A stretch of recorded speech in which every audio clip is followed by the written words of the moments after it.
Buon pomeriggio a tutti, ai relatori di questo webinar e ai partecipanti del webinar di questo pomeriggio. Oggi si apre un ciclo di webinar che abbiamo intitolato Sviluppo di un modello di welfare territoriale, appunto per lo sviluppo di un modello di welfare territoriale.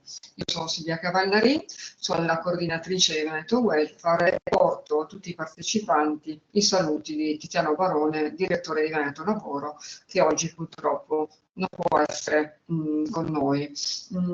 Questi due webinar, quello di oggi dal titolo Un welfare dal futuro incerto, transizioni, nuovi bisogni e direttrici per le comunità locali, e quello previsto poi per il 15 ottobre, sono realizzati in collaborazione con il laboratorio di percorsi secondo welfare, un laboratorio di ricerca che dal 2011 studia appunto le dinamiche dei cambiamenti in atto all'interno del welfare italiano. Veneto Welfare è un'unità operativa di Veneto Lavoro. Veneto Welfare nasce dalla legge regionale 15 2017, che è una legge che si pone l'obiettivo di incentivare la previdenza complementare, ma soprattutto anche di stimolare la creazione di un sistema di welfare integrato. E quindi da questo prende l'avvio tra le nostre attività anche di studio e ricerca rispetto a quello che oggi viene chiamato welfare territoriale. Abbiamo tra gli ospiti per i saluti la dottoressa Tiziana Boggian, che è la portavoce Forum Terzo Settore, con cui Veneto Welfare ha siglato un protocollo d'intesa, e avremo come relatrice oggi la professoressa Franca Maino dell'Università degli Studi di Milano e direttrice scientifica appunto di percorsi di secondo welfare. Ora lascio la parola alla dottoressa Manuela Bueti, che vi illustrerà brevemente il bando della raccolta di buone pratiche di welfare integrato che al momento appunto è aperto.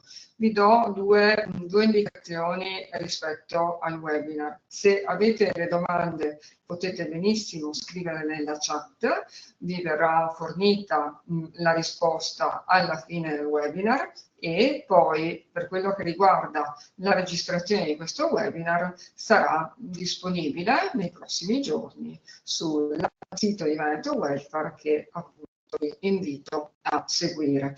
Quindi la dottoressa Manuela Buetti vi illustrerà un po' il bando della raccolta di buone pratiche di welfare territoriale. A te Manuela la parola e grazie.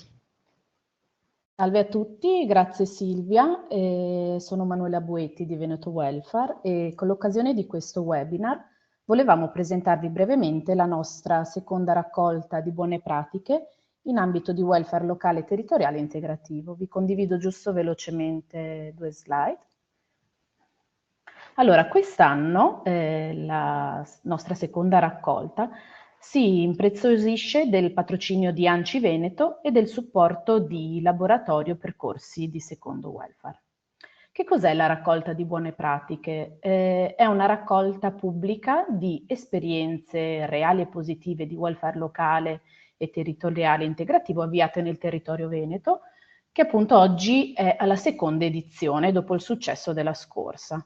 Quali sono gli obiettivi di questa raccolta pubblica? Innanzitutto creare una banca dati delle buone pratiche in Veneto, promuovere reti e sinergie territoriali, valorizzare le esperienze già attive sul territorio, appunto ai fini di favorirne poi la replicabilità delle iniziative e rafforzare la coesione sociale e l'inclusione. A chi è rivolta questa raccolta? È rivolta alle diverse istituzioni locali che lavorano in ambito di welfare, quindi PMI, enti locali, ma qualsiasi altra pubblica amministrazione, associazioni sindacali di categoria, ordini collegiali professionali e anche enti del terzo settore, enti bilaterali, fondazioni bancarie. Quali sono le esperienze da valorizzare? Allora, ci sono diversi ambiti tematici che possiamo prendere in considerazione. Innanzitutto, innovazione nei processi organizzativi nella sostenibilità, quindi tutte quelle misure come il lavoro agile, flessibilità oraria, ma anche la digitalizzazione dei servizi tramite piattaforme o sportelli welfare, l'introduzione di figure professionali dedicate al welfare, alle pari opportunità, diversity inclusion o sostenibilità ambientale.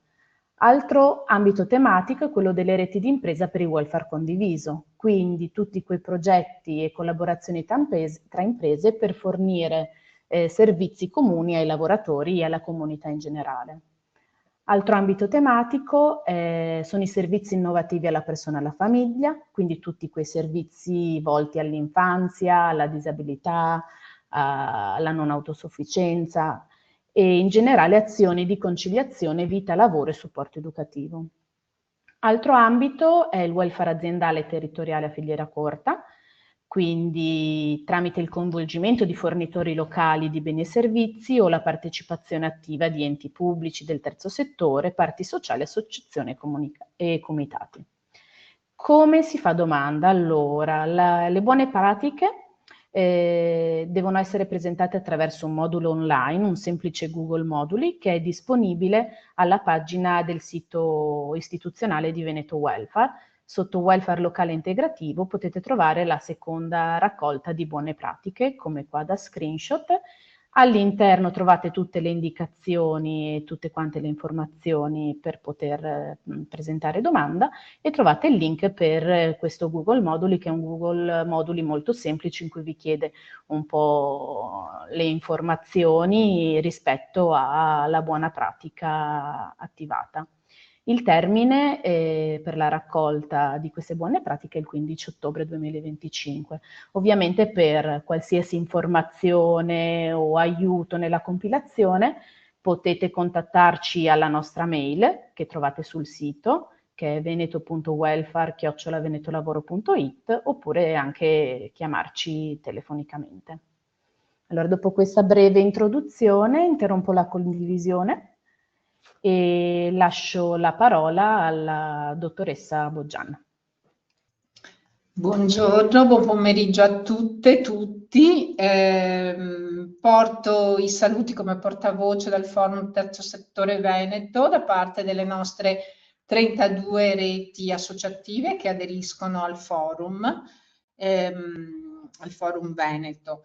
È una rete di secondo livello e ha il compito di condividere appunto una visione e una prospettiva di società che sia il più possibile inclusiva e rispondente alle necessità e ai bisogni dei nostri cittadini e cittadine, sostenendo naturalmente chi necessita anche di un supporto maggiore per la sua condizione di vita.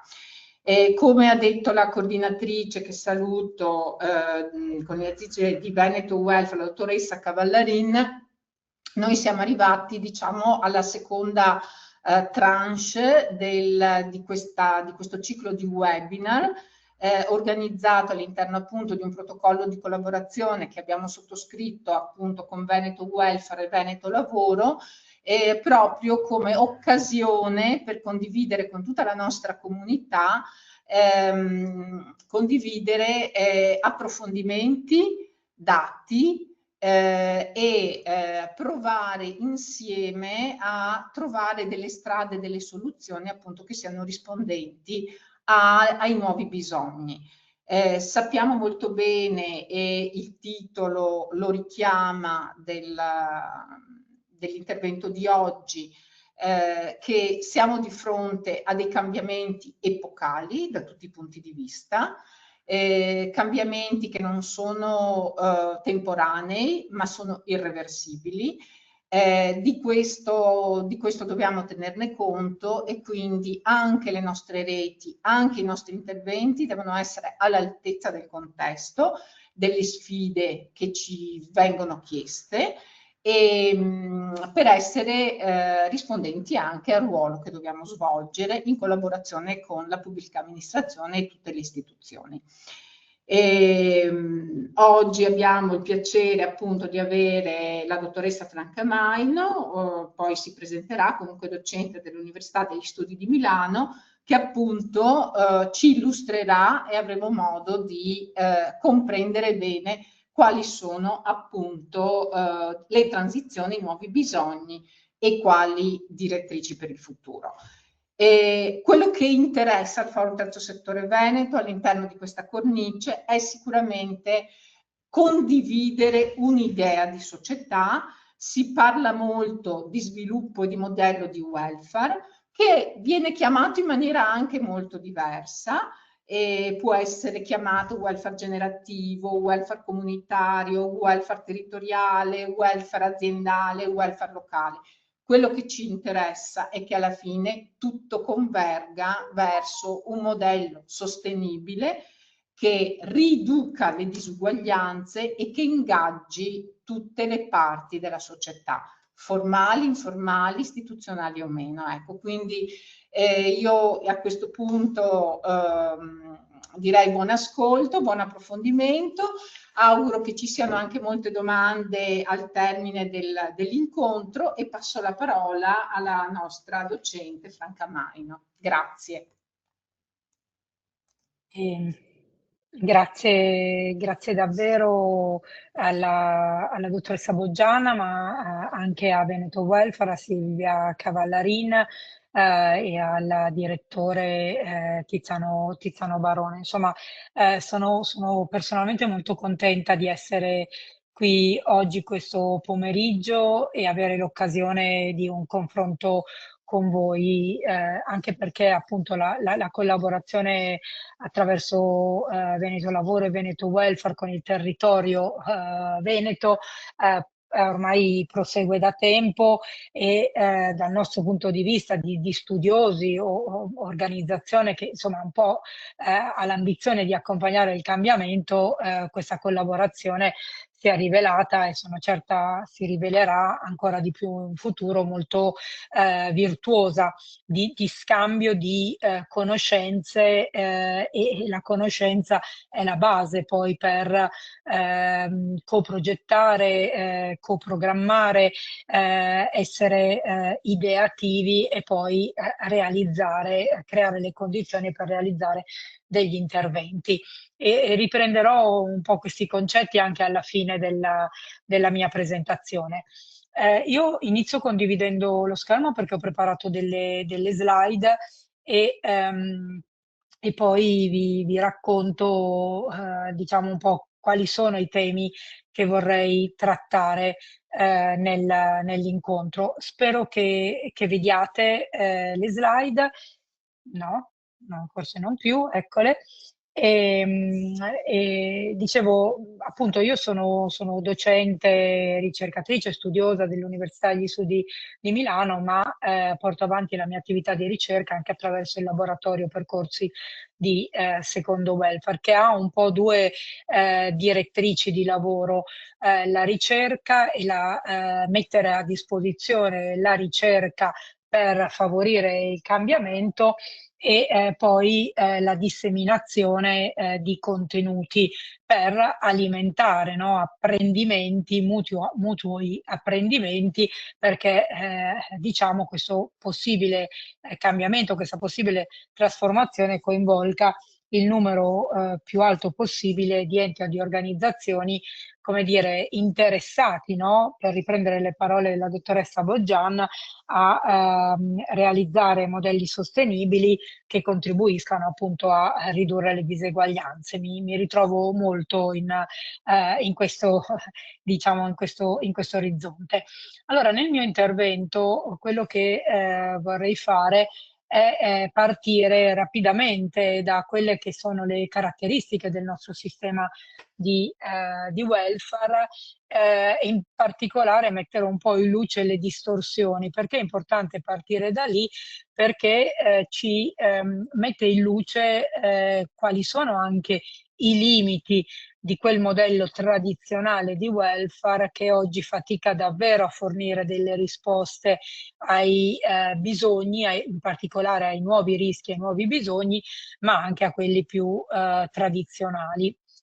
E poi prenderò le mosse da questa breve illustrazione per ragionare con voi, riflettere con voi di quelle che sono le sfide oggi per il welfare, avendo in mente le transizioni, dalla transizione demografica, quella ambientale, quella digitale, ma anche le nuove forme di povertà e non meno importante, come dire, il fatto che così rapidamente negli ultimi mesi sia cambiato, no, il contesto geopolitico, facendo emergere ulteriori sfide a quelle che vi ho appena identificato. Passeremo poi a diciamo, contestualizzare questi rischi e questi bisogni rispetto in particolare al welfare locale e quindi a vedere come quelle forme di welfare che venivano anche richiamate nell'introduzione, quindi il welfare che si avvicina alle persone, alle comunità, il welfare di prossimità, modelli, forme di governance collaborativa e logiche innovative possano contribuire a ripensare i servizi sociali a cui guardano le persone e le famiglie e che possono essere, se ripensati, una risposta innovativa, per poi arrivare appunto alle conclusioni diciamo, con alcune riflessioni su come rafforzare la possibilità di co-costruire sfruttare le opportunità di transizione, di trasformazione per il welfare locale a beneficio delle comunità locali. Allora, parto immediatamente, ovviamente vi invito, se volete, anche ad interrompermi se è il caso, e altrimenti poi ci sarà spazio dopo per appunto domande e risposte da parte mia e anche così un confronto più diretto. Dicevo, il welfare. Intanto vorrei partire con questa slide per mettere in luce la centralità che riveste il welfare e rivestono le politiche sociali rispetto a un più ampio contenitore che è quello delle politiche pubbliche che rimandano ovviamente al ruolo delle istituzioni pubbliche e ai processi decisionali che portano a definire dell'allocazione delle risorse. Ecco, in questo contesto le politiche sociali sono un sottoinsieme di politiche pubbliche caratterizzato dal fatto che i problemi che si intende affrontare e possibilmente risolvere e anche gli obiettivi che ci si dà hanno una natura sociale, cioè hanno a che fare con la vita, le condizioni di vita e il benessere dei cittadini e delle cittadine. Ecco quindi che entra in gioco, no, subito il concetto, il termine welfare, benessere, dove il benessere degli individui è però collegato a da un lato opportunità che si possono aprire, che si devono aprire, che devono essere il più possibile garantite, ma anche collegato alle risorse proprio per fornire delle risposte rispetto a rischi e bisogni individuali e collettivi che si manifestano nell'arco della vita delle persone e della collettività. Ecco, se questo è il welfare, se così definiamo le politiche sociali, seppur brevemente vorrei richiamare quali sono gli elementi distintivi del nostro sistema, del nostro modello di welfare, del welfare diciamo all'italiana. Perché? Perché queste sono caratteristiche che si sono definite e poi sedimentate nel tempo e che permangono ancora oggi e con le quali ancora oggi si deve fare i conti. Intanto, come primo aspetto, il nostro rimane un sistema di welfare ancora ampiamente di matrice occupazionale e categoriale, quindi incentrato sulla protezione, diciamo, prima di tutto dei lavoratori e oggi anche delle lavoratrici, piuttosto che dei cittadini in quanto tali, e quindi con un approccio, diciamo, universalistico. Quindi non è che non ci siano schemi e programmi di impianto universalistico, ma prevalgono ancora quelli invece che hanno come target principale i lavoratori, l'essere inseriti nel mercato del lavoro, avere un'occupazione, perché l'occupazione è stabile, che porta con sé la possibilità di accedere alle tutele di welfare. E poi un welfare ancora fortemente, diciamo, connotato da una natura familistica. Quindi la famiglia rimane il luogo in parte, insomma, diciamo, privilegiato di risposta ai bisogni di cura. Anche qui, anche recentemente sono state introdotte o riviste alcune misure proprio per contrastare questo elemento distintivo, ma non siamo ancora come dire, non abbiamo ancora traguardato, diciamo, una situazione che non scarichi sulla famiglia molte di quelle responsabilità e di quegli oneri che altrove in altri sistemi di protezione sociale sono prevalentemente in capo proprio al welfare pubblico. E poi tre distorsioni. Una distorsione di tipo territoriale, perché permane ancora molto marcata la frattura tra nord e sud, che ha impedito e continua ad impedire l'emersione di un modello di protezione sociale omogeneo o più omogeneo di quanto non sia, e che è poi anche l'esito, diciamo, questo modello di welfare così poco omogeneo è collegato ovviamente ai diversi livelli di ricchezza economica nelle diverse aree del paese, ma anche a una diversa capacità istituzionale dei diversi contesti territoriali, quindi dove la capacità istituzionale fa la differenza per predisporre, progettare, offrire risposte di welfare, e quindi dove questa capacità istituzionale è più debole, anche il welfare di conseguenza è a sua volta più debole o ne esce indebolito. Abbiamo una distorsione funzionale che quindi mette al centro i rischi tradizionali, i vecchi rischi e oggi sempre più i nuovi rischi, ma certamente dal punto di vista funzionale il welfare è squilibrato a favore di alcuni rischi e a favore di alcuni rischi e a sfavore o a svantaggio di altri. E qui vedete, cito la vecchiaia e in particolare diciamo, questo rischio, il rischio vecchiaia viene affrontato attraverso le pensioni e ancora troppo poco attraverso i servizi diretti alla popolazione che invecchia, ma scusate, c'è un temporale in corso, non so se sentite i rumori. Dicevo, quindi uno sbilanciamento di risorse verso il fronte della vecchiaia a scapito di altri rischi e di altri bisogni. E poi da ultimo anche una distorsione più di tipo distributivo, no?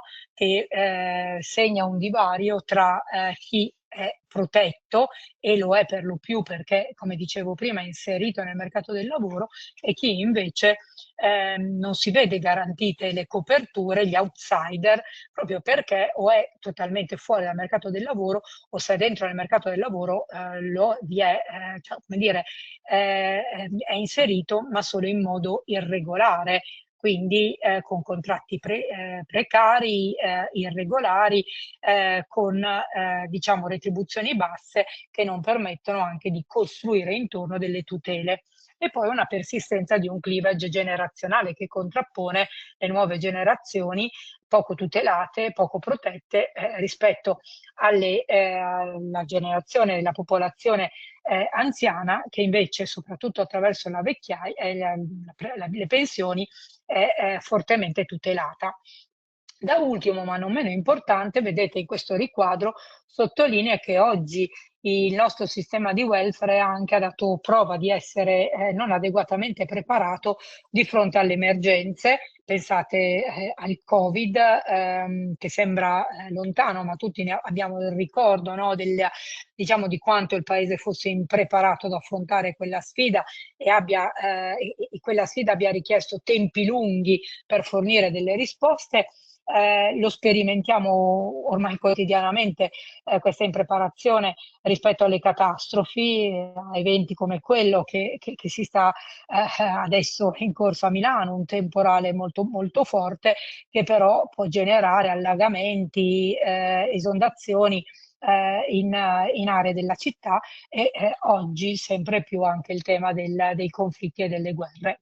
Ecco, se queste sono le criticità, gli elementi distorsivi, come fare ad affrontare le transizioni? La transizione demografica, su cui tornerò, quella ambientale, quella digitale, ma anche le crescenti diseguaglianze, le nuove forme di povertà e appunto i conflitti che hanno delle ripercussioni interne e sottraggono risorse che già sono scarse al welfare. E quindi la domanda è, di fronte a una situazione in cui si acuiscono i problemi, ci sono bisogni in cerca di tutele, ci sono categorie sempre più a rischio o nuove categorie a rischio che in passato non lo erano, la domanda che ci dobbiamo porre è se esistono delle strategie, delle politiche che consentono di realizzare un modello di welfare che sia più efficace, più sostenibile o sostenibile, capacitante, che quindi superi una logica meramente assistenziale e che faccia della capacitazione, dell'empowerment, dell'attivazione delle persone, delle organizzazioni un vero e proprio motore di cambiamento e sia anche però inclusivo, quindi con una forte attenzione a chi è più fragile, a chi è più esposto a questi rischi. E se esistono queste strategie, queste politiche, quanto riguardano le comunità locali e gli stakeholder che abitano i territori. Allora, se questa è la domanda che ci guida in questo pomeriggio insieme, come la possiamo affrontare? Intanto entrando più nel merito di queste sfide, seppure pur avendo poco tempo, voglio però darvi alcuni dati, perché partire dai dati permette di aprire gli occhi, no? Di capire davvero dove siamo e diciamo, il peso di queste sfide.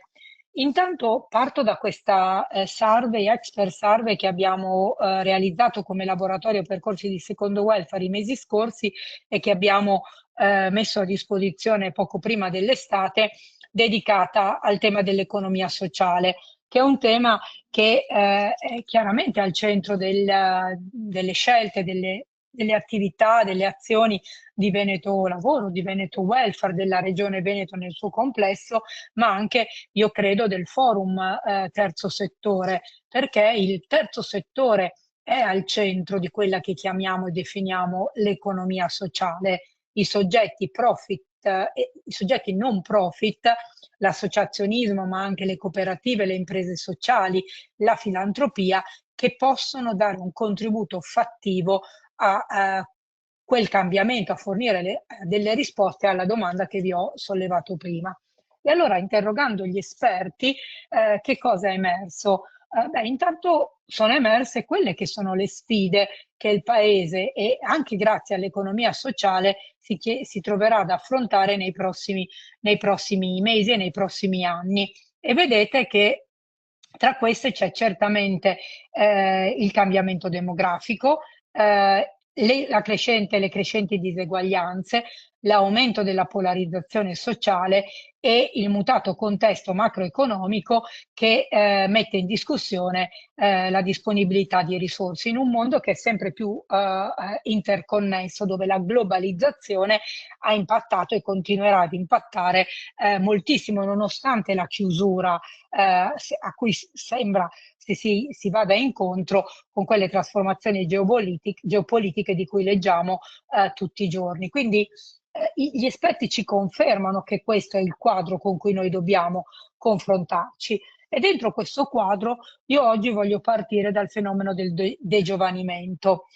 Si menziona, si parla sempre della denatalità e ovviamente la denatalità è connessa al degiovanimento e all'invecchiamento della popolazione, ma non torno sui dati sulla continua riduzione dei tassi di natalità.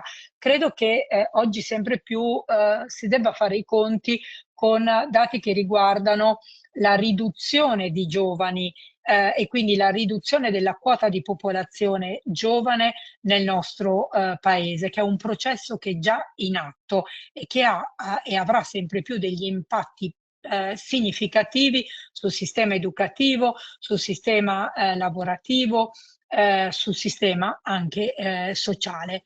Vedete, negli ultimi 10 anni c'è stata una sensibile riduzione dei giovani nella fascia 3-18 anni e le proiezioni future ci dicono che da qui al 2030-2035 scenderemo sotto gli 8 milioni di giovani e ci avvicineremo in modo davvero preoccupante, a mio parere, verso i poco più che 7 milioni di giovani nella fascia 3-18 anni.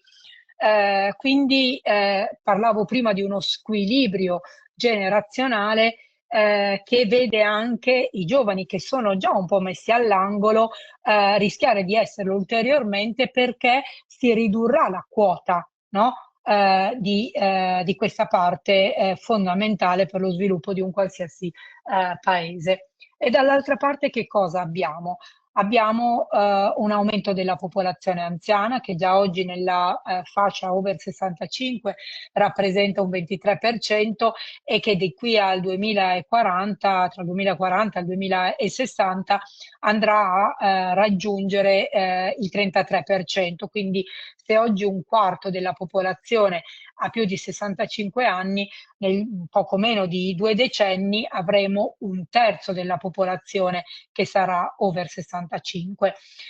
Ma qui la sfida è come invecchiare, come invecchieremo, come invecchierà la popolazione che vivrà più a lungo. E quindi c'è un tema di salute, di benessere e di dipendenza nel momento in cui l'autonomia e la comorbilità aumenteranno. Quindi le patologie croniche, una pluralità di patologie croniche che progressivamente con l'invecchiamento rischiano di essere appunto invalidanti e esporre le persone insomma tendenzialmente dopo gli 80 anni a una situazione di perdita di autonomia e quindi necessità di avere supporti e aiuti in un contesto in cui le persone rischiano di essere sole, di non avere attorno quella rete familiare, parentale familiare che nel passato ha fatto la differenza.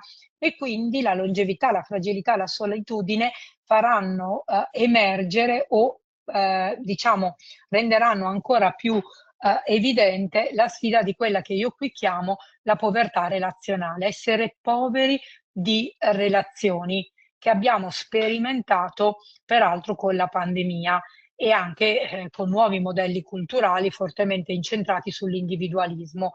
Tutto questo in una situazione di costi crescenti, perché prendersi cura delle persone che invecchiano e che perdono progressivamente la loro autonomia richiede servizi che sono costosi per essere garantiti perché siano servizi di qualità e garantiti nel tempo per una popolazione che vivrà sempre più a lungo. Quindi transizione demografica, ma anche transizione, dicevo, climatica e digitale. Dalla prima ci possiamo attendere l'emergere di nuovi bisogni. Oggi già possiamo individuarli, ma il welfare non se ne fa ancora adeguatamente carico. Nuove pressioni funzionali sui sistemi di welfare, nuove sfide per il mercato del lavoro, si perderanno dei posti di lavoro e la sfida è come mitigare questa perdita di posti di lavoro e anche accompagnare, no, lo sviluppo di nuove professionalità, di nuove competenze, di nuove opportunità lavorative. Ma poi anche qui il tema della povertà, forme nuove di povertà, quella energetica legata alla transizione appunto ambientale, climatica, ma anche la povertà abitativa, perché le abitazioni sono luoghi in cui il tema energetico ovviamente centrale, lo è durante i mesi invernali, ma lo sappiamo anche durante i mesi estivi per l'aumento, no, del caldo. E poi gli effetti della transizione digitale, anche qui nuove sfide occupazionali, nuovi profili occupazionali, nuove competenze, trasformazioni organizzative, povertà digitale, perché i nuovi device e l'intelligenza artificiale richiedono competenze che la larga parte della nostra popolazione oggi non ha e che devono essere messe in campo. E poi, in termini di diritti, il diritto alla connessione. Oggi è diventato un diritto imprescindibile, ma non lo è ancora per tutti e qui si annidano nuovi rischi di diseguaglianze. Quindi vedete che queste transizioni rischiano di far emergere nuove povertà e nuove diseguaglianze, hanno bisogno di interventi coordinati e integrati tra di loro. Ho menzionato la povertà, io qui con questa slide richiamo la vostra attenzione sul fatto che oggi non è più, anche peraltro da tempo, un tema di povertà materiale, ma non è un tema di l'assenza di disponibilità economiche.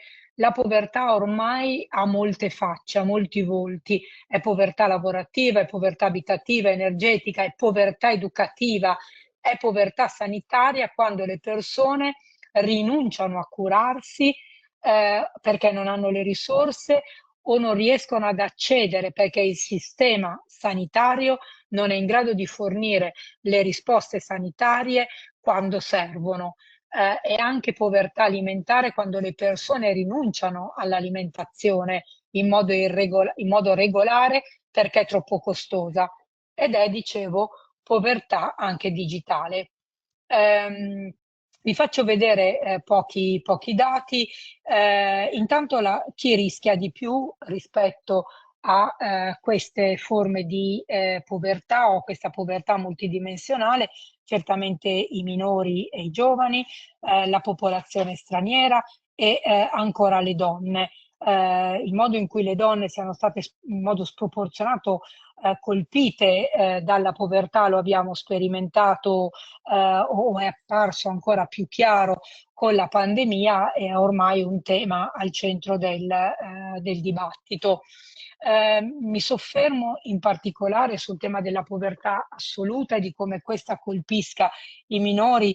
Proprio oggi a Roma l'Alleanza contro la povertà ha organizzato un momento di confronto con le istituzioni per riprendere i dati sulla povertà e anche lanciare alcune proposte per contenere la continua crescita della povertà assoluta che, come vedete da questa figura, colpisce proprio i minori.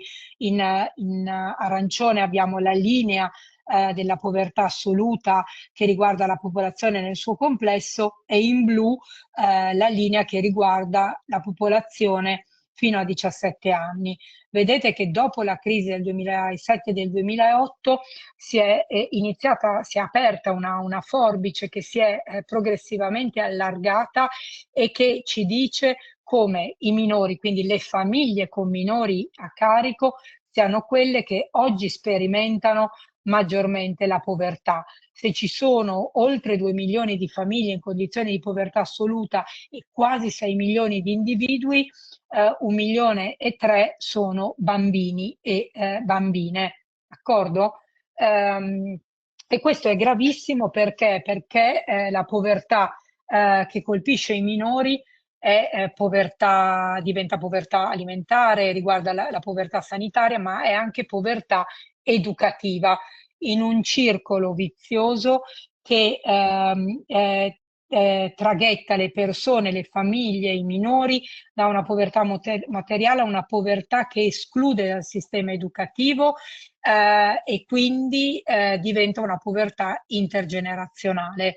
La povertà materiale di una generazione che non può accedere, che non ha la possibilità, le risorse di fruire pienamente del sistema educativo, si traduce in privazioni per le generazioni successive, intrappolando le persone in un vissuto di povertà. Quindi significa che quei 6 milioni di individui, quel 1,3 milioni di bambini che sono oggi in povertà assoluta, rischiano di essere adulti poveri, in condizioni di povertà nei prossimi anni, nel loro futuro. E che cosa si può fare? Bisogna intervenire precocemente, investendo da subito sui servizi a partire dai primissimi mesi, dai primissimi anni, attraverso servizi che favoriscano l'inserimento dei bambini e delle bambine nel sistema educativo.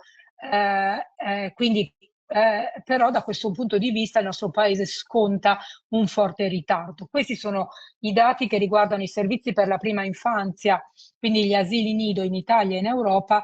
Vedete che l'Italia si assesta a poco sopra un 30% di copertura a fronte di un oltre 35% come media europea, dove ci sono paesi, la Danimarca, l'Olanda, che garantiscono una copertura che supera il 70% della popolazione nella fascia 1-2 anni. Siamo molto lontani dal traguardo, dagli obiettivi che l'Unione Europea invita i Paesi membri a raggiungere, un 33% che ormai è stato innalzato a 45% di copertura, quindi ancora molta strada da fare. Ed è a partire da questi dati che richiamo la vostra attenzione sul fatto che gli asili nido sono in Italia non un servizio per quella fascia di popolazione che è oggi in condizioni di povertà, ma sono un servizio che io qui definisco di elite. Quando noi avremmo bisogno di aprire i servizi educativi da subito, proprio per le famiglie in condizioni di maggiore fragilità e vulnerabilità, se non povertà conclamata, oggi invece chi accede ai servizi sono nuclei in condizioni economiche più floride, più agiate, sono nuclei in cui i genitori lavorano e sono nuclei in cui i genitori hanno un titolo di studio. Tendenzialmente come indicatore predittivo la laurea, un titolo superiore, ci dicono che quelle sono famiglie che scelgono di mandare i loro figli, le loro figlie, i loro bambini e le loro bambine alla scuola, al nido, alla scuola per l'infanzia. E quindi noi dobbiamo, attraverso il welfare, attraverso un welfare che vuole trasformarsi innovativo, spezzare, no, queste dinamiche, questo circolo vizioso e aprire. Vi ricordo che il PNRR non è un caso, ha scelto di proprio mettere risorse sull'apertura o il ripensamento dei servizi per la prima infanzia. C'è poi il tema dei NEET, dei giovani, e quindi quali sono i dati che ci devono preoccupare, i dati che riguardano i cosiddetti giovani che non studiano, non lavorano e non seguono percorsi formativi, che sono oltre 2 milioni. Quindi vi dicevo, noi oggi abbiamo una popolazione giovane che è poco superiore agli 8 milioni, e di questi 8 milioni 2 si trovano ad essere in questo limbo. Non studiano, non lavorano, non sono inseriti in percorsi formativi. Allora, qual è la loro capacità, la possibilità che si inseriscano nel mercato del lavoro, trovino delle opportunità e abbiano un orizzonte di vita, diciamo, autonoma, indipendente, con delle opportunità, no? Se questa è la situazione oggi. E a fare riflettere sono anche i dati sulla dispersione scolastica, sia esplicita che implicita. Rispetto alla dispersione scolastica esplicita, quindi chi lascia precocemente, no, il sistema educativo e formativo, abbiamo oltre 500.000 giovani in questa condizione. Vedete, l'Italia, quindi il 10,5% dei giovani si trova a sperimentare la dispersione scolastica esplicita. L'obiettivo, quindi dovremmo darci come obiettivo almeno scendere al 9%, possibilmente di più. Ci sono paesi che hanno una dispersione esplicita significativamente più bassa di quella che sperimentiamo nel nostro paese. Ma poi, se pensiamo anche a chi arriva al completamento del percorso di studi, ecco, abbiamo comunque una quota significativa di giovani che, pur completando il percorso di studi, non raggiungono i traguardi minimi previsti, e questo ce lo dice Invalsi, che anno dopo anno diciamo, raccoglie dati sulle competenze. Quindi questa dispersione implicita è fortemente influenzata dal background socio-economico di origine, e quindi ancora una volta quella povertà materiale finisce per intrappolare nel presente, ma rischia di intrappolare anche rispetto al futuro. Generando che cosa? Generando instabilità e precarietà lavorativa, ma anche abitativa. Perché? Perché se non si ha un lavoro, non si ha un lavoro stabile, difficilmente si può avere un'abitazione, e quindi rendersi indipendenti dal nucleo di origine, e quindi smettere di dipendere dalla famiglia. Peraltro le famiglie sono a loro volta diciamo, interessate dalle conseguenze delle crisi, a quelle crisi ripetute che andiamo sperimentando. E allora chiudo questa carrellata sui dati per farvi riflettere sui dati che riguardano le competenze del nostro paese. Sono dati che sono stati abbastanza recenti, che ho ripreso dal rapporto PIAC sulle competenze cognitive nel nostro paese della popolazione adulta, comparati con i punteggi medi, come vedete, dei principali paesi dell'area OCSE. Vi spiego brevemente queste tre figure. Intanto le competenze vengono misurate attraverso queste indagini, guardando a tre tipi diversi di competenze. Le competenze cosiddette legate alla literacy, alla comprensione dei testi scritti. Seconda tipo di competenza è la numeracy, quindi la capacità di comprendere i dati, quindi competenze matematiche o competenze di base per conoscere, comprendere i dati. E poi un terzo fronte, un terzo tipo di competenze, è quelle che qui vengono definite, che questo rapporto PIAC definisce adaptive problem solving. Le competenze che permettono di affrontare, di saper affrontare qualsiasi tipo di problema si presenti nella quotidianità della vita delle persone, dal andare a pagare un bollettino in posta, aprire un conto corrente, iscrivere i propri figli alla scuola, muoversi sui mezzi pubblici, rivolgersi a uno sportello per il rinnovo della carta d'identità. Questi sono come dire, gli accadimenti che ci riguardano, no? Che possono riguardano le persone nella vita, negli atti della vita quotidiana, e che richiedono competenze. Ecco, vedete chiaramente che l'Italia si posiziona, questa freccia in color viola, si posiziona nella parte bassa di questa scala, in tutte e tre i tre tipi di competenze. E qui abbiamo un dato ulteriore che riguarda le diverse aree del nostro paese. l'Italia performa meglio se guardiamo ai cittadini, alle persone residenti nelle regioni del centro-nord, e qui abbiamo quindi dei valori che ci riportano verso la parte alta delle tre scale, mentre scendiamo ancora sotto se guardiamo alle regioni del sud e alle isole. No? Siamo proprio alla fine della scala, nella parte sul problem solving, il Cile performa meglio di noi. Ok? Allora, perché vi ho mostrato questi dati e voglio con una slide successiva farvi riflettere? Perché io credo, anche per me, no? Conoscevo questi dati ma li ho rivisti recentemente, proprio mi si è spalancato, come dire, di fronte uno scenario che ci dice che noi abbiamo nel nostro paese livelli di competenza davvero bassi, troppo bassi, che rappresentano un problema trasversale rispetto a quelle transizioni, rispetto a quelle diverse forme di povertà di cui vi ho parlato. C'è un problema di divari territoriali che sono particolarmente marcati, d'accordo? E ancora una volta le competenze sono collegate alle condizioni sociodemografiche, all'istruzione dei genitori, allo status migratorio, al genere, con una forte penalizzazione delle donne rispetto agli uomini. E quindi questa correlazione tra competenze e condizioni alimenta le diseguaglianze che sono già elevatissime nel paese.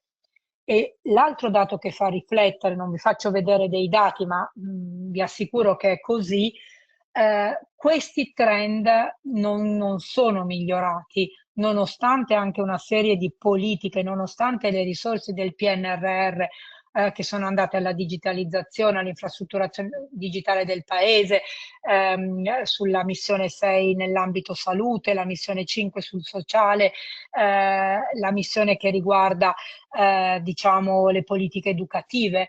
Ecco, nonostante questo le competenze restano stabili o addirittura peggiorano. Ecco, io credo quindi che il futuro del nostro paese dipende non solo dalle strategie che mettiamo in campo, ad esempio per contrastare le transizioni demografica, ambientale, digitale, ma anche da ciò che sappiamo e sappiamo fare. E quindi è in questa direzione che va fatto un investimento deciso e tutti devono sentirsi, a mio parere, chiamati in causa. Quindi i territori, le comunità, le singole organizzazioni, un soggetto di secondo livello come il Forum del Terzo Settore può dare un contributo fondamentale anche attraverso l'associazionismo, attraverso il ruolo delle cooperative, il mondo delle fondazioni, per cercare di riportare il tema delle competenze al centro del dibattito, al centro delle scelte di policy, perché un paese che è povero di competenze non ha gli strumenti cognitivi per affrontare tutte le altre sfide. E allora, rispetto a questo, il welfare locale, i territori, le comunità sono sempre più centrali, d'accordo? Sono luoghi sono ecosistemi di innovazione dove il cambiamento può prendere piede, però a mio parere, e i dati ce lo confermano, rischiano di essere intrappolati da che cosa? Da approcci tradizionali al modo in cui si guarda a queste sfide. Perché? Perché molto spesso da parte dei territori, delle comunità, da parte delle diverse organizzazioni e istituzioni, si reagisce a questi dati, a queste sfide con soluzioni che sono superate, che sono standard, e ci si apre ancora troppo poco all'innovazione. O viceversa, si tende ad agire con ci sono i problemi tradizionali, ce ne sono di nuovi, dobbiamo immaginare, aggiungere nuove soluzioni. Ora, il catalogo delle risposte non è un catalogo infinito, ma è un catalogo che ha dei confini che sono dati da che cosa? Dalle risorse di cui disponiamo, e le risorse non sono a loro volta infinite, ma anche proprio da quelle, ad esempio, competenze e dalla capacità di lavorare in rete, no? Creare delle alleanze strategiche per affrontare insieme i problemi, mettendo sul piatto anche flessibilità, rapidità, che non si può intervenire a distanza di anni. Ormai la disponibilità di dati permette ai decisori e a chi partecipa a processi di progettazione, di coprogrammazione, di non solo conoscere quali sono i bisogni oggi, ma qual è l'impatto, quali conseguenze generano quei bisogni, e quindi di fornire e quindi di agire in logica predittiva, no? Future studies. I future studies stanno prendendo sempre più piede perché bisogna cercare di anticipare, no, le conseguenze di problemi che sono già evidenti e manifesti oggi. Ecco, allora il modo in cui tendenzialmente reagiscono i welfare locali spesso si rivela disfunzionale. È necessario quindi rinnovare profondamente il welfare locale, perché il welfare locale ha bisogno di ripensare i target, le logiche di intervento, ripartendo dai nuovi bisogni e valorizzando tutte le risorse territoriali disponibili anche nel quadro di quell'economia sociale che ho menzionato prima. E anche qui vi faccio vedere un dato a mio parere interessante, sempre ripreso dalla Expert Survey. Questi sono i settori di intervento in cui l'economia sociale e gli enti del terzo settore già sono presenti, d'accordo? E vedete, sono le politiche per l'inclusione sociale rivolte ai gruppi più vulnerabili, l'assistenza agli anziani e alle persone non autosufficienti, la disabilità, i servizi per l'infanzia, in parte l'assistenza sanitaria, salute mentale, a scendere le politiche abitative, le politiche attive del lavoro e poi le politiche di conciliazione.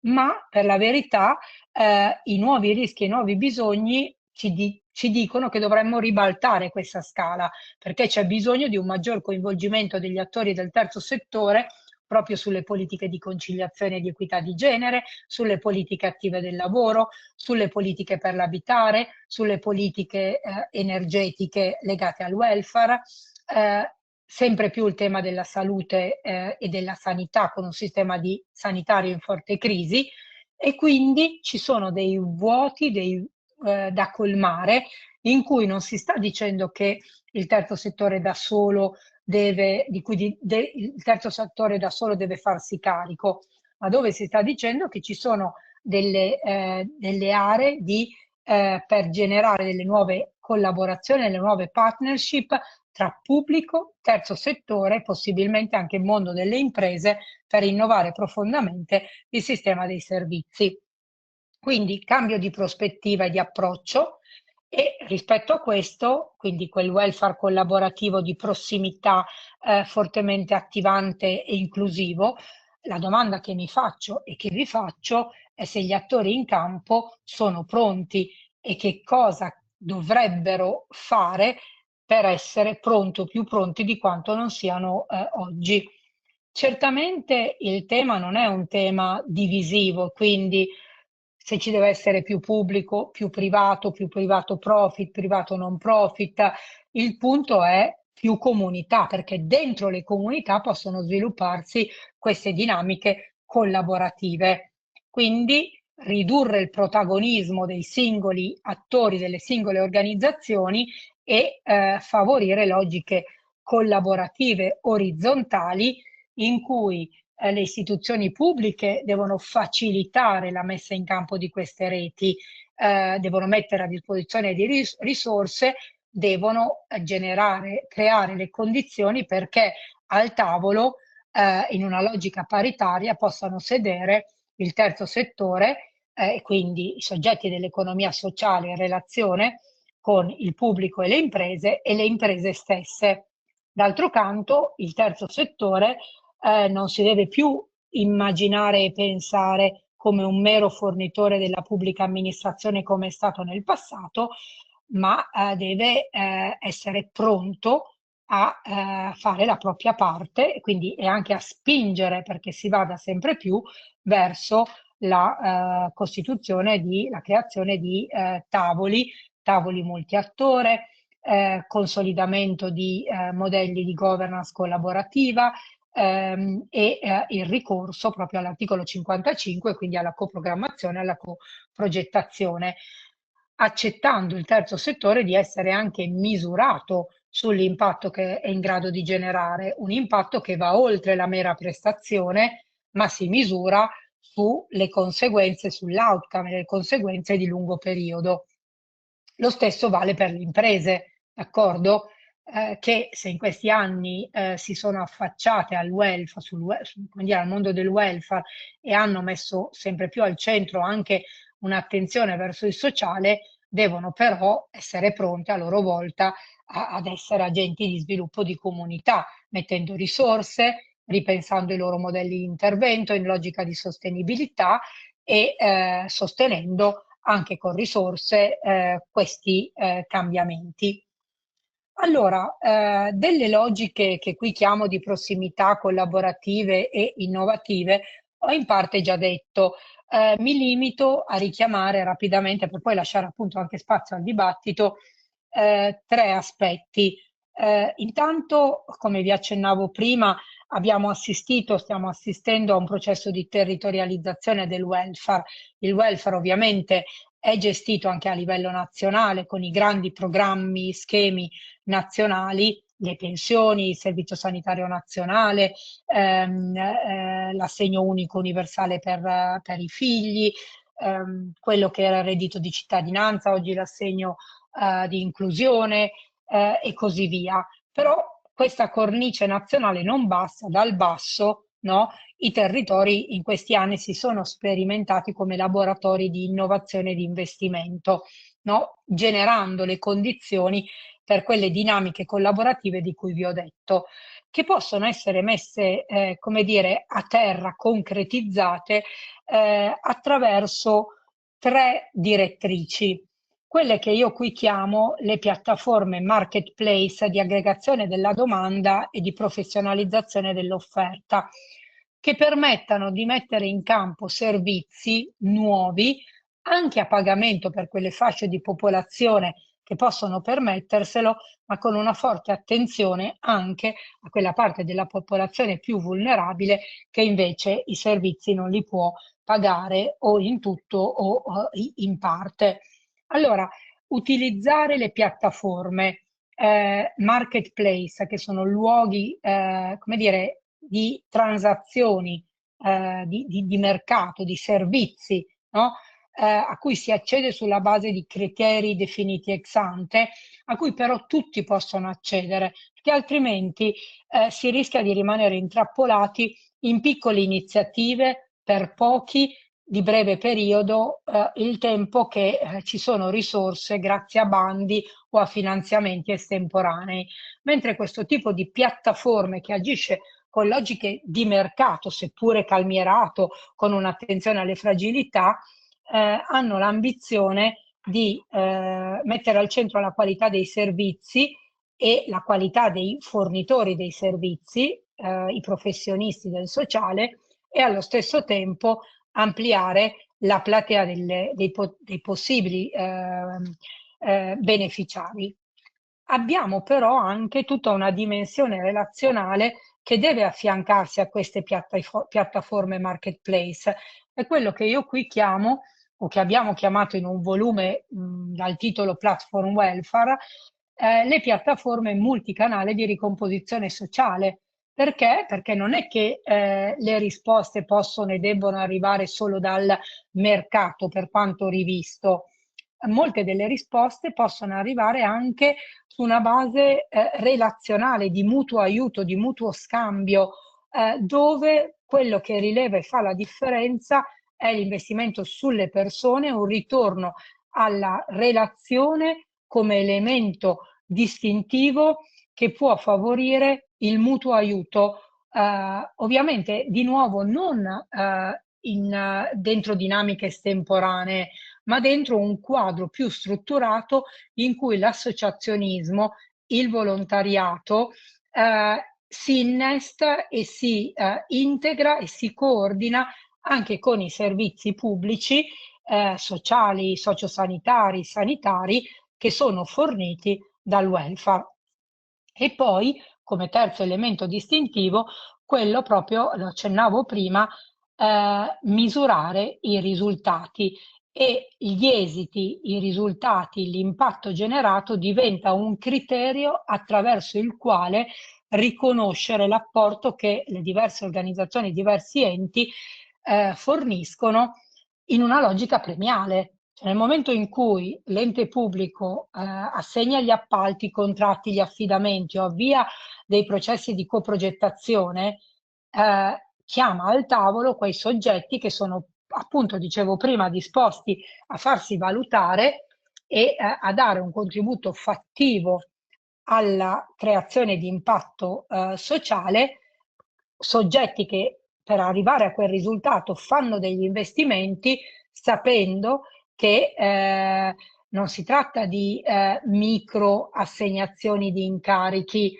che non si rivelano poi sostenibili, ma che sono invece degli affidamenti in logica di coprogettazione, di collaborazione di medio e lungo periodo, in cui anche gli investimenti fatti dai soggetti non profit hanno un ritorno, possono avere un ritorno positivo, no?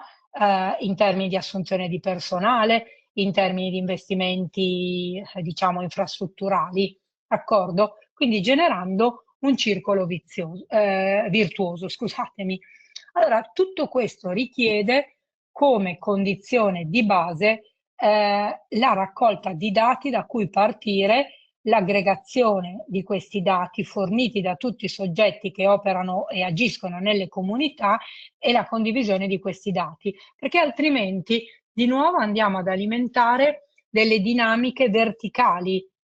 Io mi inserisco in questo ambito, ho i miei dati, presidio il mio pezzetto, il mio mercato, faccio quel poco che posso per rimanere a galla. Se invece anche a partire dai dati c'è una forte condivisione, allora ci si proietta verso la messa in campo di iniziative, di progettualità, di programmi e di politiche che vanno ad agire nell'interesse dell'intera collettività.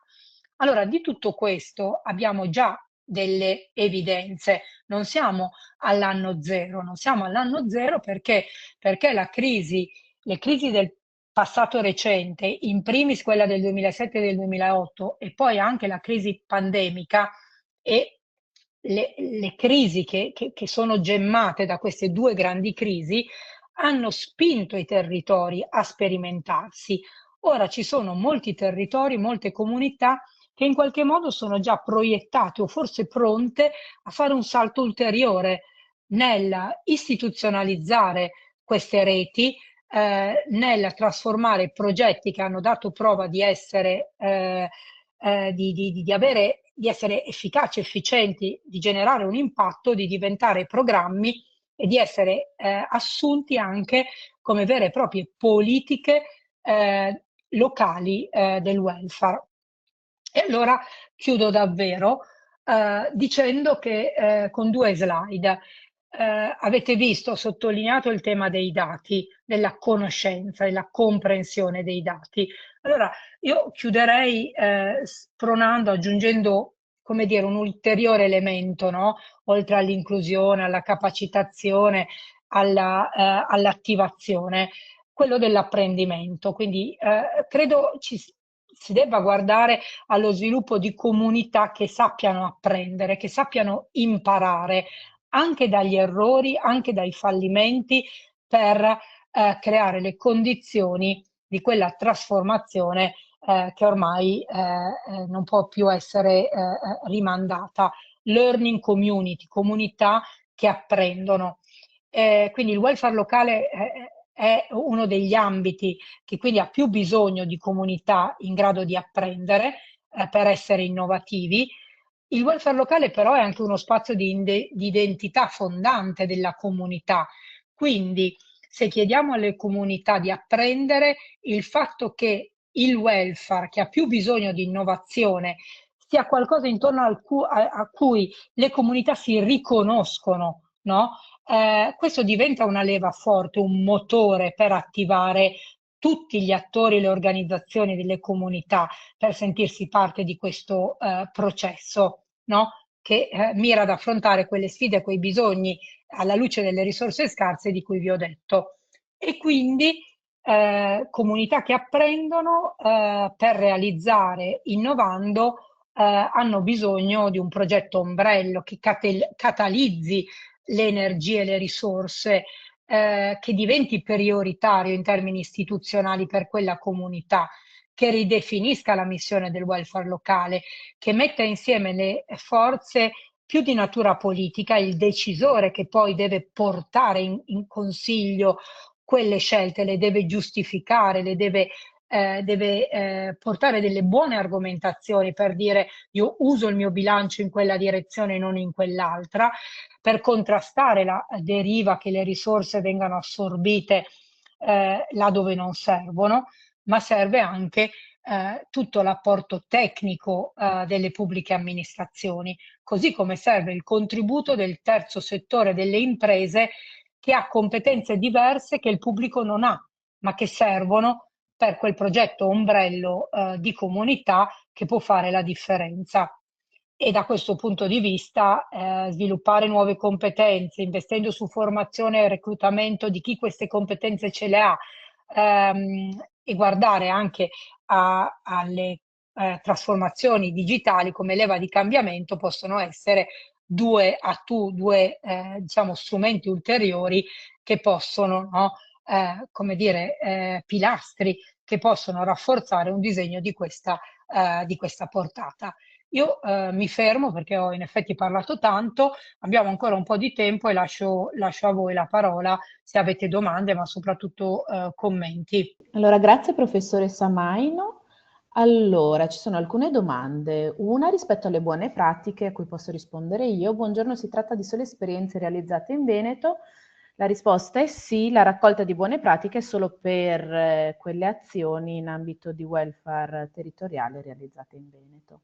Poi due domande sono rispetto al materiale del webinar. Il materiale e la registrazione verranno caricate sul sito di Veneto Welfare, quindi fra qualche giorno potrete trovare lì tutto il materiale. E poi ci sono due domande per la professoressa. Dobbiamo accettare il fatto che il welfare locale sia differenziato su base territoriale in ragione delle diverse risorse, potenzialità, peculiarità che ciascun territorio presenta, determinando delle differenze e diseguaglianze tra territori? Allora, sì, credo che la direttrice è quella di combinare un rafforzamento del welfare pubblico di impianto nazionale, quindi non possiamo prescindere o immaginare che ci debba essere un arretramento da parte dello Stato. No? Quindi prima menzionavo i programmi, alcuni dei programmi principali, ecco, certamente possono essere migliorati, servono ulteriori risorse da questo punto di vista, però non possiamo neanche immaginare che tutte le risposte arrivino da lì, perché il polso della situazione, soprattutto quando si vuole passare da meri trasferimenti a servizi, ecco, questo non può che interrogare le comunità, là dove le persone vivono, dove i cittadini e le cittadine lavorano, passano il loro tempo, si confrontano con la vita quotidiana e con le istituzioni. Quindi è anche lì che dobbiamo intervenire. Quindi serve una cornice di riferimento molto solida, delle risorse che si incanalano dal centro verso le periferie e poi dentro quella cornice una capacità ideativa, progettuale e realizzativa da parte in primis delle regioni, perché il nostro è un sistema a forte regionalismo, con un welfare a forte regionalizzazione, ma poi anche dal punto di vista degli enti locali. Quindi io credo che ci si debba muovere sui due livelli, no? Un approccio collaborativo di tipo verticale e un approccio collaborativo di tipo orizzontale, che dentro le comunità chiami a raccolta tutti quanti. Grazie mille. Passo alla prossima. Sarei grato se la professoressa Maino potesse fare un ulteriore e maggiore affondo sulle piattaforme marketplace e sulle multicanale, spiegando, se possibile, come evitare che le prime seguano una logica prestazionale tradizionale. Allora, quando parliamo di piattaforme marketplace, appunto, immaginiamo delle piattaforme che riescano ad infrastrutturare che cosa? Fare incontrare la domanda espressa dalle persone, dagli individui, dalle famiglie, la domanda che riguarda appunto quello che ho chiamato con la prima slide i problemi delle persone, problemi di natura collettiva, quel welfare, il raggiungimento di una situazione di benessere. Possono riguardare appunto il lavoro, i servizi per l'infanzia, i servizi per la famiglia, i servizi per la popolazione che invecchia, le fragilità, le marginalità, il contrasto delle povertà. Ecco, allora noi abbiamo bisogno di riuscire a capire chi esprime questi bisogni, che non sono bisogni singoli. Le persone li esprimono più bisogni contemporaneamente. Allora, queste piattaforme hanno il duplice vantaggio di aggregare la domanda, mettere insieme persone che esprimono bisogni simili, ok, per fare massa critica, per rendere sostenibile la messa in campo di risposte, che se sono le risposte per poche persone, come vi dicevo prima, drenano troppe risorse e hanno una durata molto breve. Se invece cresce la platea, possono essere sostenibili. Dall'altro lato abbiamo bisogno attraverso le piattaforme di far dialogare i servizi, per cui il servizio per l'infanzia, per tornare all'esempio di prima, è un servizio che aiuta a contrastare il rischio di povertà educativa, quindi agisce direttamente sulla popolazione, sui minori, ma allo stesso tempo quei servizi diventano anche servizi di conciliazione per i genitori. Perché? Perché se io ho un servizio, quindi servizi per l'infanzia, dove posso lasciare i miei figli, o la scuola materna, poi diventa anche la scuola dell'obbligo e così via, dove so che i miei bambini e le mie bambine possono passare il loro tempo, è un tempo di qualità.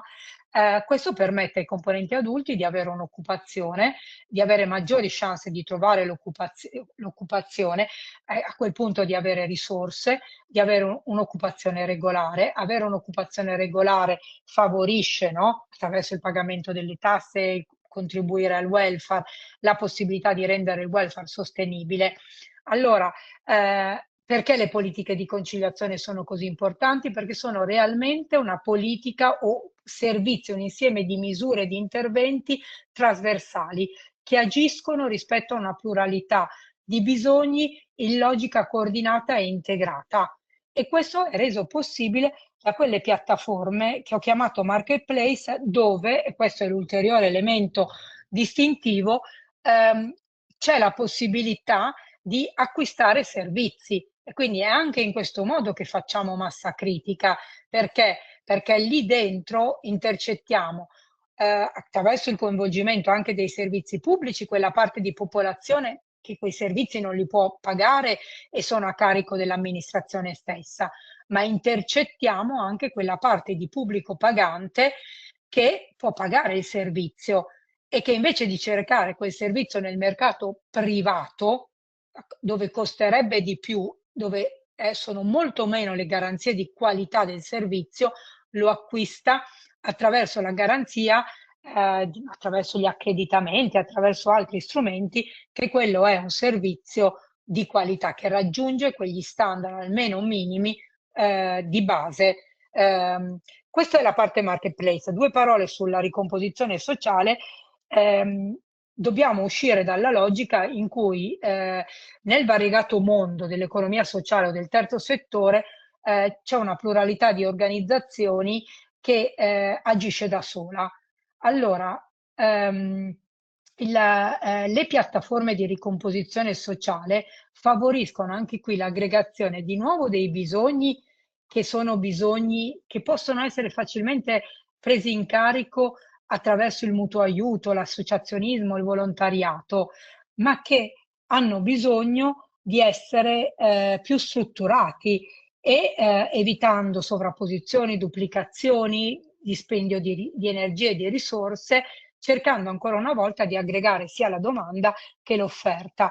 E quindi da questo punto di vista un soggetto come il Forum del Terzo Settore, i centri servizi per il volontariato, sportelli territoriali favoriscono la conoscenza, l'aggregazione di queste forze dal basso e la strutturazione di interventi coordinati tra di loro per arrivare il più possibile a un numero elevato di persone che esprimono quei bisogni.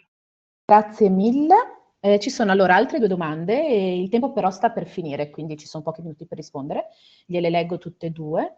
Una è: potrebbe approfondire il tema dell'universalismo selettivo? E la seconda è: sfruttare le opportunità di trasformazione. La riforma degli ATS in Veneto è una grande leva di cambiamento, ma ad oggi sembra esserci uno stallo per resistenze. Pochi strumenti cognitivi o assenza di una governance coerente? Mi riferisco agli ambiti territoriali sociali ATS, legge regionale 9 del 2024. Ecco, a pochi minuti e poi chiudiamo. Allora, Grazie. l'universalismo selettivo è quell'universalismo che non ha, diciamo, che ha l'obiettivo di garantire tutele per tutti, ma non necessariamente gratuite per tutti e per qualsiasi fattispecie. L'universalismo selettivo deve lasciare aperta la porta perché le persone che si trovano a sperimentare situazioni di fragilità e di vulnerabilità e non hanno i mezzi, sappiano ex ante, abbiano la certezza di accedere a delle tutele e allo stesso tempo quegli stessi servizi sono a disposizione di tutti, ma con una parte di diciamo pubblico pagante dove una parte dei servizi, quelli diciamo non essenziali, possano essere anche diciamo sostenuti in forma solvente. D'accordo? Quindi non è più un welfare gratuito sempre per qualsiasi prestazione, ma deve essere selettivo. Ma l'aspetto importante è definire le regole prima, non definirle dopo, perché altrimenti si scivola verso, come dire, verso ulteriori forme di diseguaglianza o verso di fatto l'esclusione, no? Se noi stabiliamo ex post dei criteri, lasciamo margine e spazio per la discrezionalità e questo non deve avvenire. Rispetto al tema delle ATS, ecco, è importante perché quando io parlo di comunità, di enti locali, è importante anche per quella che è la caratteristica del nostro paese, che abbiamo una pluralità di micro, piccoli comuni, la logica degli ambiti territoriali, così che ancora una volta si cerca di aggregare i bisogni di una comunità fatta di più amministrazioni, di più enti, di più organizzazioni, di più persone che insistono in un territorio un po' più ampio di quello della singola amministrazione. Allora, tutto questo si scontra certamente con forti resistenze di natura istituzionale, funzionale, degli interessi in gioco.